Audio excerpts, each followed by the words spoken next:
What's going on, Miami sports fans? Happy Friday. Welcome back to the Miami Sports Break. We've got a great show for you today. You can see in the middle, obviously, we've got Brady Hawk joining us for some Heat breakdown. And, of course, my partner in crime, Jakari Givens. So we're going to jump right into the Miami Heat free agency stuff here in just a minute. Before we do, want to mention one of our big sponsors here at the 5 Reasons Network, Prize Picks Daily Fantasy. They're really changing how you play daily fantasy now. It's not just setting a lineup and picking a roster up to a certain amount of money. You can go across sports, whether it's baseball, basketball, Olympics, Counter-Strike video games, League of Legends. I mean, pretty much anything you can mix and match with Prize Picks. So sign up with them using promo code 5. You can see the link down there below. So want to jump right in. We had Brady on here to talk about what the Heat's been doing in free agency. So want to get his thoughts, obviously, on the big move that everybody's talking about that's not yet official, and sort of get your thoughts on how Miami approached free agency and what work they have left to do. So want to start with you, Brady. What do you think so far? Yeah, well, I think they filled a lot of the holes that they had to fill coming in. They made the necessary replacement to get a point guard. We'll probably dive a little bit deeper into it, but getting a guy like Kyle Lowry just basically sets everybody else up and puts them in a positive direction. You look at Bam Adebayo.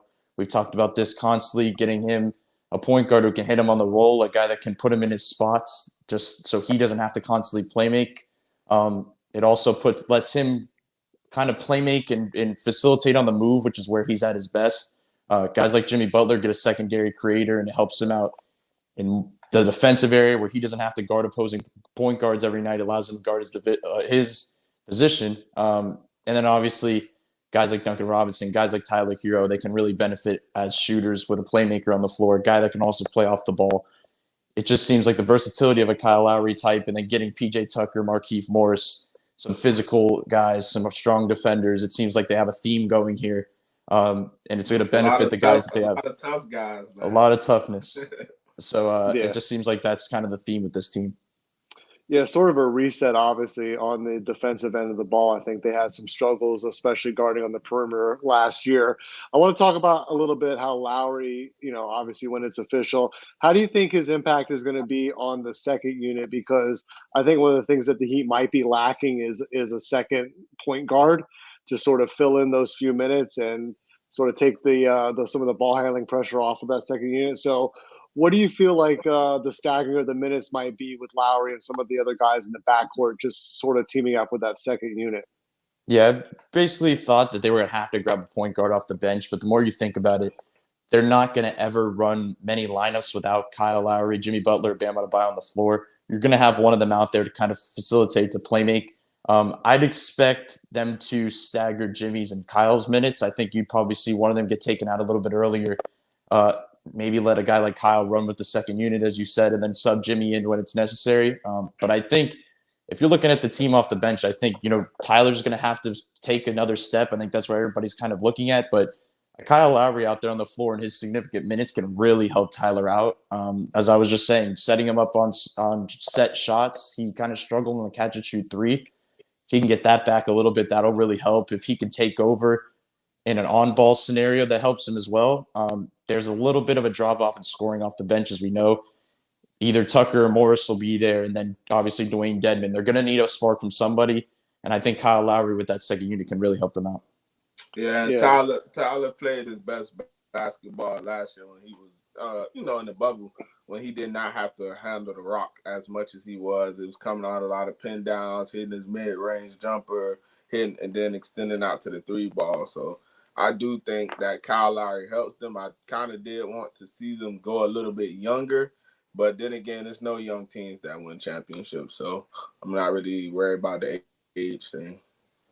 Yeah, I'm going to ask you first, Jock. What do you think is maybe still one more piece that could fill out this roster? And we'll jump to the topic of the day on Twitter as well. A certain man in that 15th roster spot that everybody's been talking about. So what do you see on those guys, Jock, like 11 through 15 sort of playing out? You did bring back Oladipo, so that's a huge bonus for you in that playoff run, because he's not going to be back to, I read, later on in the December? Season. No, later than that. I've read later. Okay. April playoff run was really ready. Yeah. So you got him then, and then I love Marcus Garrett. Obviously, shout out to my alumni, Rock Chalk. I love what Marcus Garrett can bring to the table as a defensive point guard, being a stalwart on the defensive end as a bigger guard. And I also like the kid from Houston who I think can get some spot minutes too. It just depends on which direction Miami wants to go with those 11 through 15. But I think those two guys, and obviously, what's the guy they call him, Turk Nowinski, Omar Seven. Year Seven. He's gonna be on the team. Casey Okpala, Gabe Vincent. So it's kind of a lot of uncertainty there. Obviously, Udonis Haslem has the roster spot if he wants it. I hope he does retire because I think Miami can benefit from a younger player playing in that role. Well, that's a controversial take. What do you think of the whole UD situation, Brady? I think it's pretty useless because it doesn't really matter what any of us think. If Udonis Haslem wants it, he's going to get it. If he is going to move in a different direction, they'll give it to a young guy. They'll give it to somebody they want to sign. But I don't think there's any reason to go in a direction where you don't bring Udonis Haslem back. As much as you could say he's probably not going to play, it might be a roster spot that you may not like, but the locker room, the team, even though you added a bunch of tough guys, a bunch of leaders, none of them look up to those guys like they do Udonis Haslem. It's just a different type of breed. Yeah, but the coaches. At what point do we let that go? Because at this point, we already know that the coach is already established. Like, you've already passed your leadership down to Bam Adebayo, Jimmy Butler. But I know what UD brings to the table is not, court-wise. He's a second coach out there, right? We already know he's basically getting paid to be a coach at that point. So I don't mind him coming back. Obviously, I want to see a younger player in that position, but I don't mind him coming back at all. It just feels like that younger player you're going to replace him with is going to be in the same spot that Udonis Haslem is. It's just going to be in the same chair he's sitting at. I do like the Marcus Garrett type of pickup. These two-way contracts are going to use them in a certain way, but I don't think the 11 through 15, the 12 through 15 is just going to be a bunch of guys from the summer league team. They're going to have to get some veteran minimums up here. So when you're talking about those guys, like if they can grab a Wesley Matthews type, just guys that you can kind of add in, put into the rotation. That's the way you got it. I do got one question for you though, Brady. What about Marqus Chris? Do you think he's an option for Miami in that front court position? I think he's a guy that can still develop into a nice NBA player. I know he had the injury, but I think he can still develop.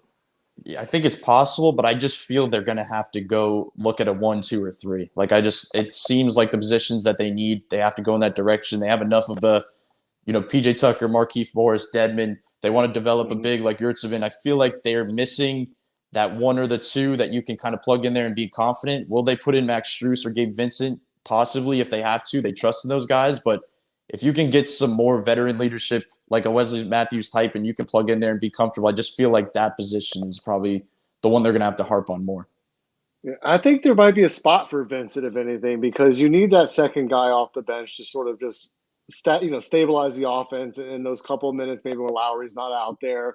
He just can't shoot the ball so much. I mean, his shot was really not something to, that you were really wanting to see a lot of last year. And I think with Strus out there, they're going to have enough shooting.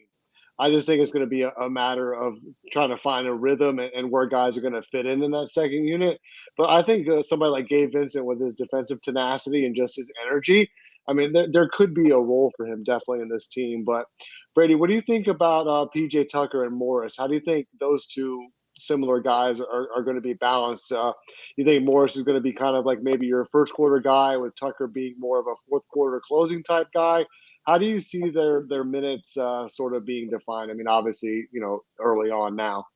Yeah, I think it's kind of 50-50 where they can go with the starting position. They can go with Markieff and, as you said, kind of work PJ Tucker in later. I don't think there's a doubt that PJ Tucker is going to be closing games in that type of fashion. That's a guy that Erik Spoelstra is going to trust down the stretch. That's the point we always come back to, and he's the perfect mold for an Erik Spoelstra coach.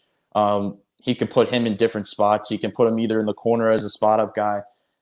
He has a broadness to him where he can kind of put in the dunker spot and be comfortable there and space out the floor a little bit more. Markieff Morris, on the other hand, is basically a spot-up guy. He's going to move around the perimeter. So it gives them versatility in the options that they have. kind of feel like I may lean that they go PJ Tucker to start out and kind of just move it around as they go throughout the season. They're going to put their best guys on the floor to start, kind of see how the spacing goes, see how the offense is working, and if not, they can switch it around. But I like both of those pickups. I think they needed that type of toughness at the 4 spot. We've seen, Trevor Ariza did an amazing job when he came in. He basically plugged their point of attack issues because he was guarding Stephen Curry, Damian Lillard, Kyrie Irving on that one stretch. He was, their point guard defender. But now they have their point guard defender in Kyle Lowry, where they need guys who can guard the 4s and the 5s on other teams, and both of those guys are capable of doing that. And how do you see them fitting in with Bam? Yeah, that's the part that I always kind of look at when you're finding the front court pairing. Where does Bam position himself, and where does the guy you're adding in position himself? And both of them do not take up the spots on the floor that Bam does. I feel like that's important. Neither of them, locate themselves on the elbow. None of them find themselves on the interior wings. It just feels like they can put them in spots that they like, and that does not get in the way of Bam. PJ Tucker is a guy that's run handoffs in the past. He's a guy that's capable of doing that, where it feels like people want to push Bam away from being more of a scorer. One way of doing that is giving some of the reins on the DHOs to PJ Tucker, let him run with Duncan a little bit more, be a hard screener. He's a physical guy, and kind of let Bam be the off-ball guy off the catch. I feel like that's a huge possibility, and it can unlock some things.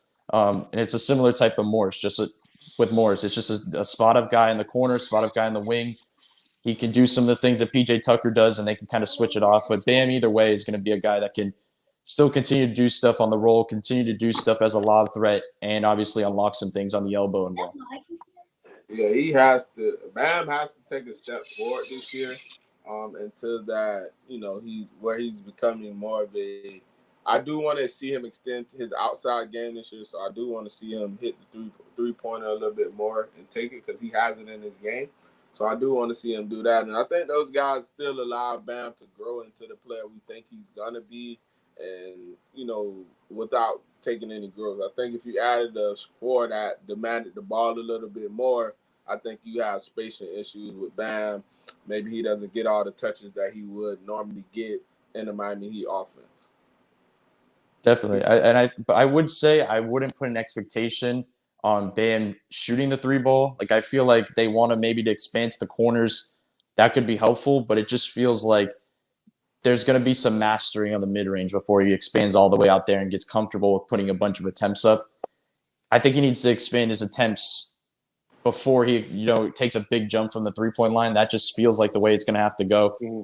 And if he can move around and put in different spots other than the elbow and continue to knock that down and make guys like Brook Lopez in a playoff series guard him and go out on him, that's when he can continue to expand farther and farther. Well, yeah, because last year in the playoffs, teams were just letting him they weren't even guarding him. Like, they were just like, okay, whatever. Like, if you make it, you make it. Let me see. Right? And I think that was disrespectful. Obviously, I do want to see Jimmy Butler play way better in the playoff series than he did last season as well. I did think he was, a little bit passive. I think he got a pass. No other superstar in the league, and we're deeming him as a superstar with got a pass like that. He played he played terrible in that playoff series. So I want to see him play a lot better, and I obviously want to see Miami Heat do good. Right now, and my prediction, they're probably the 3rd best team in the East right now. And I'm glad you mentioned him. I want to ask Brady, what do you think the impact of these new additions is going to be for Jimmy Butler? Obviously, I think some of the pressure on the defensive end is going to be taken off of him. But what else do you think the new additions like Lowry can contribute on the offense to take some of that burden off him as well? Yeah, I think, as I said to start, I think the secondary attacker is just so important. We've talked about that all last season, that they didn't have another guy who can get to the rim on ISOs, on just straight up one-on-one attempts. Kyle Lowry can do that in many, many different ways. He can get all the way to the rim. He is a player that likes to post up other guards. He can stop in the mid-range. He's just a guy that could do it in isolation, where Jimmy doesn't have to just try to bail you out at the end of the shot clock on all these possessions. And talking about the playoff series with Jimmy and his struggles, he wouldn't have to be as much of a focal point if you have Kyle Lowry next to him. And by the way, the guy that was guarding him in that series that held him down to so much was PJ Tucker. So they got that out of the way. They have a guy that's capable of putting on guys. So if we're talking about new additions helping out Jimmy, you have a PJ Tucker type that can take on those type of matchups. If Jimmy wants to kind of be a freelancer outside of the actions and try to jump into passing lanes and be the help side guy, they can do that as well. And I actually think that's where they're going to use Bam. I think Bam's going to be more of the help side guy who can just constantly freelance a little bit more instead of being the guy that has to switch out onto guards constantly with the issues they've had with that.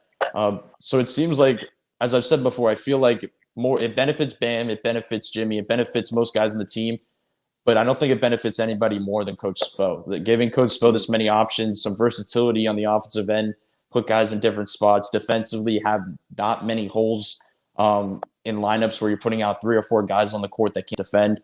They're not going to have those lineups this year. So it just seems more like a Coach Spo team than any, one in the last few years.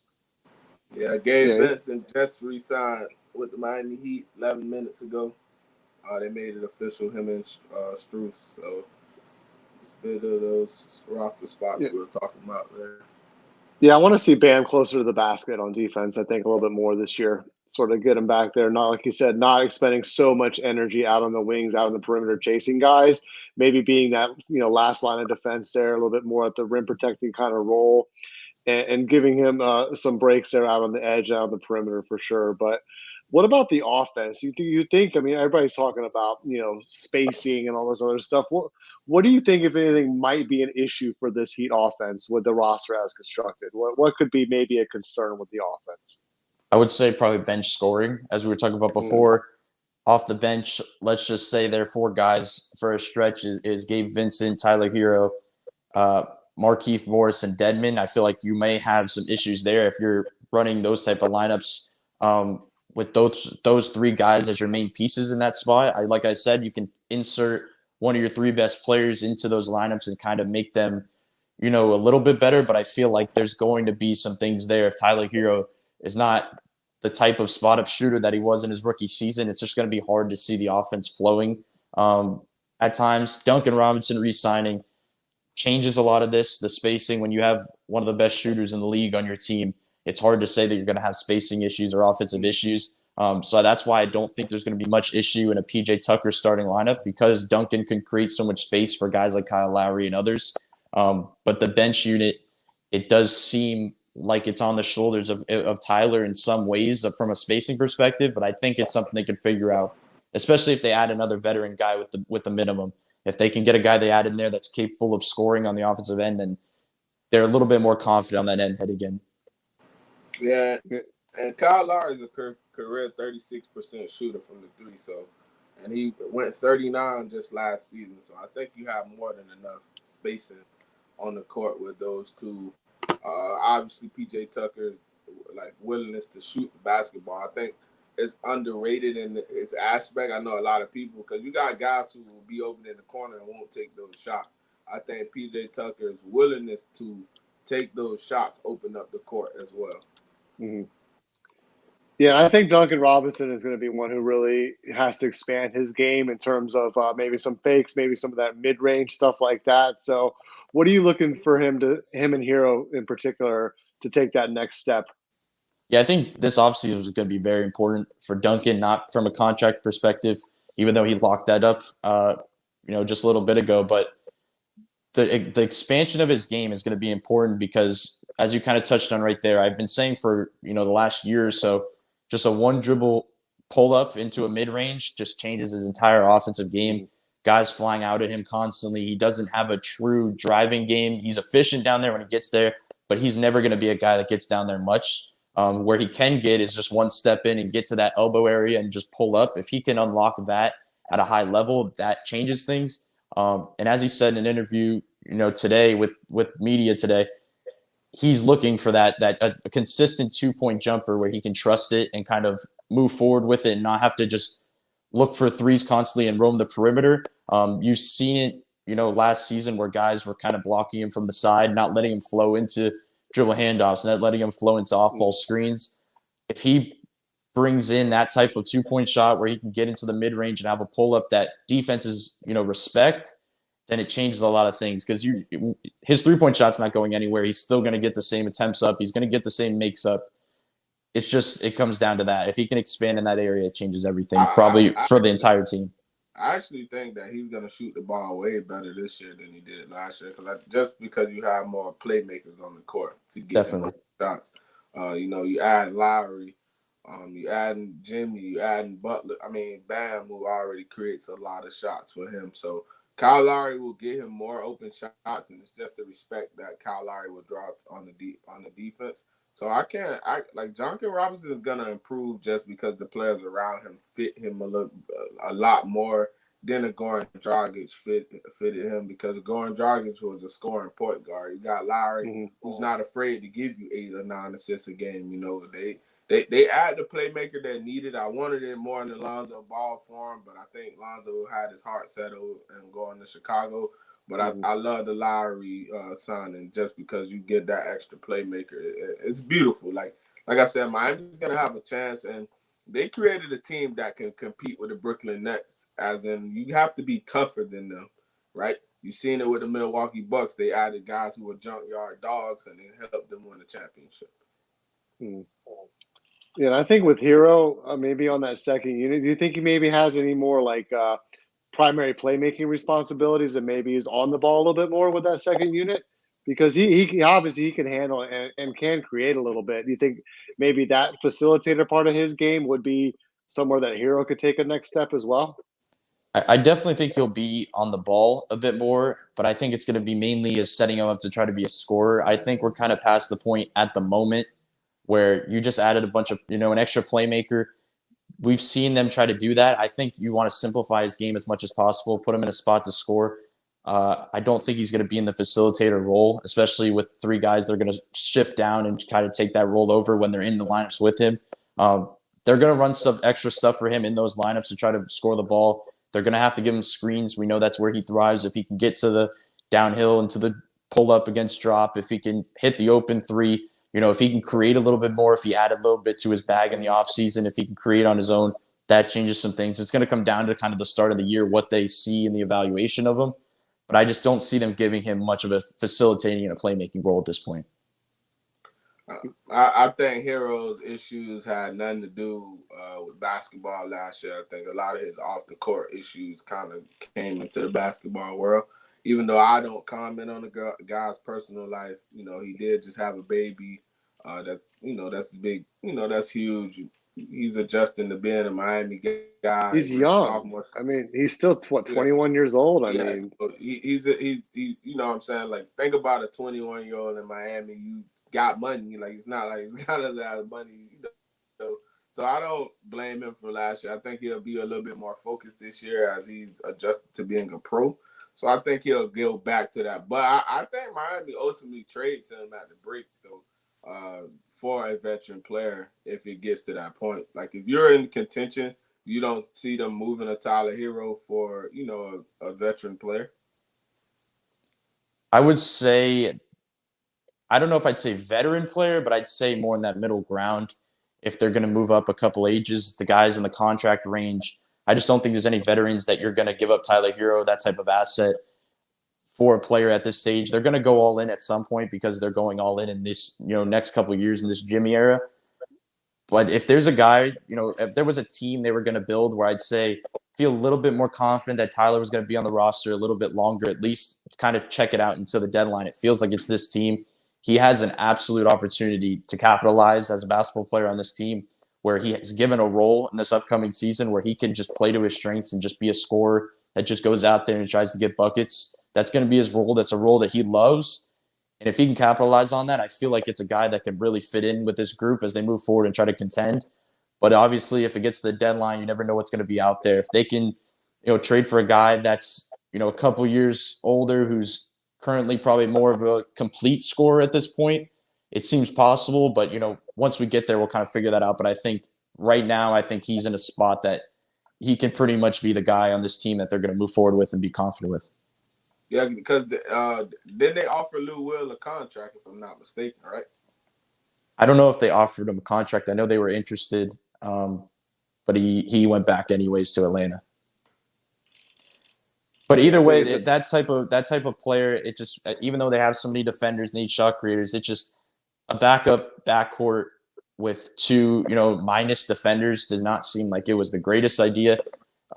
that's why I feel like I've thrown this name around a lot, but that's why I've said guys like Wesley Matthews, who could be a spot up guy, but also defend, even if they're a little bit older. It just feels like that's more of the route they seem they're going. Um, Obviously, Lou Will's off the market anyway. Those type of guys aren't really there, but I don't think they're looking at a point guard as much as we originally thought, just because of the idea that they're going to have a Kyle Lowry and Jimmy Butler that can facilitate a little bit more, move around, and then just see where Tyler Herro goes. And if, like we just said, if it doesn't work out, then they can grab maybe a backup point guard, certain spots on the rotation that they want to plug in. Yeah, the roster is very flexible now too. I think they've got enough on the defensive end. They've got enough veterans. They've got a good amount of youth. I mean, really, I think now you're just kind of plugging in very specific things, like you said, maybe some secondary backcourt help and on the second unit. And really, I mean, I think that this team is going to surprise a lot of people. I think that it's a veteran team. It's going to be a disciplined team.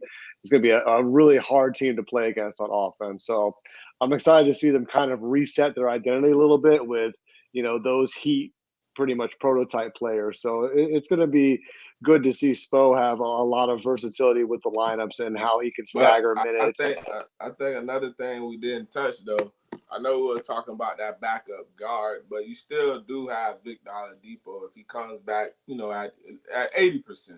You still have a good combo guard back there who can man that second unit with Tyler Herro and in whatever combinations you want to throw out there defensively. Yeah, I think that's what they're looking to plug. They have, you're going through an 82 game season. I don't know how many of those games Victor Oladipo is going to play. There probably won't be many of them. That you're going to need a guy that you can trust in that backup backcourt for at least 72 games, where you're confident that you can win games in that type of fashion. And I feel like that's the guys that are out there. I feel like they can grab a guy. Victor Oladipo at 80%. I feel like that might be a high expectation. I don't know what percent he's going to be at. I don't know if I'd say 80%. But either way, Victor Oladipo at any percent he comes back is going to help the second unit. That just any type of shot creator, any type of scorer in that capacity, even if that his injury is still acting up, he still has the skill set to be effective, as a backup player. And just defensively, if he gets back healthy, mm-hmm. Duncan Robinson struggling. That defensive lineup you can throw out there in the last 2-3 minutes with Oladipo, Tucker, Bam Adebayo, Jimmy, Kyle Lowry. That's a hell of a defensive lineup to try to score on, in crunch time. So I just think that defense will carry them through on offense. Yeah, the closing lineup is definitely going to be tough on teams. But we got about 1 minute to go here. So Brady, what else? I know you've been obviously having a lot of content on the website. So what else are you working on for the next week? Yeah, pretty much, summer league stuff, whatever happens upcoming in free agency, it'll be up there on the 5reasonsports.com. So that's pretty much it.